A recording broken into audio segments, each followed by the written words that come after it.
అండి. శ్రావణ శుక్రవారం సందర్భంగా ఇవాళ మనం ఒక మంచి విషయాన్ని మాట్లాడుకుందామా? ఓంకార శబ్దం గురించి మాట్లాడుకుందాం. మరి ఓంకార శబ్దానికి మన ఆరోగ్యానికి లింక్ ఏంటి అని ఆలోచిస్తున్నారా?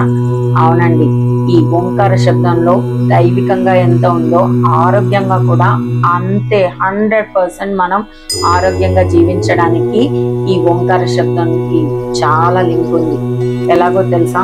ఈ ఓంకార శబ్దాన్ని మనం నాభి నుంచి మొదలుపెట్టి మళ్ళీ నాభి వరకు తీసుకురాగలగాలి. ఆ శబ్ద తరంగాలకి మన బాడీలో ఉన్న బ్లడ్ సర్క్యులేషన్ బాగా అయ్యి మన హార్ట్ ని హెల్దీగా ఉంచుతుంది. అంతేకాకుండా బ్రీతింగ్ కెపాసిటీని పెంచి లంగ్స్ ని ఆరోగ్యంగా ఉంచేలా చేస్తుంది. అంతేకాదు, బీపీ ఉన్న వాళ్ళకు కూడా ఈ ఓంకార శబ్దాన్ని మినిమం 10 minutes ఎవ్రీ డే కనుక మనం పఠించగలిగితే బీపీ హ్యాపీగా వితౌట్ ఎనీ మెడిసిన్స్ కంట్రోల్ రావడం జరుగుతుందంట.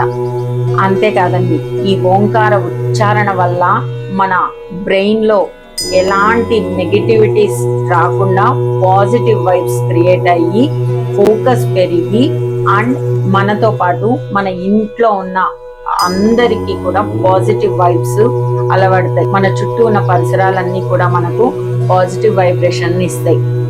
మరి పూర్వకాలంలో ఎలాంటి ఫుడ్ లేకుండా ఎలాంటి వాతావరణ కండిషన్స్ లో అయినా సరే మునులు తపస్సు చేసే వాళ్ళు ఇయర్స్ టుగెదర్ ఆరోగ్యంగా ఉండగలిగేవారు. మరి వాళ్ళందరూ అంత ఆరోగ్యంగా ఉండడానికి గల కారణం ఏంటో తెలుసా?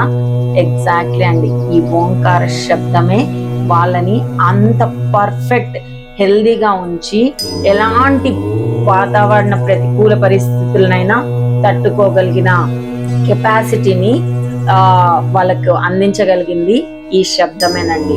సో మనం ఆలస్యం చేయకుండా ఖచ్చితంగా ఇవాల్టి నుంచి వితౌట్ ఫెయిల్ మినిమం 10 minutes ఓంకార ఉచ్చారణ చేయడం స్టార్ట్ చేద్దామా?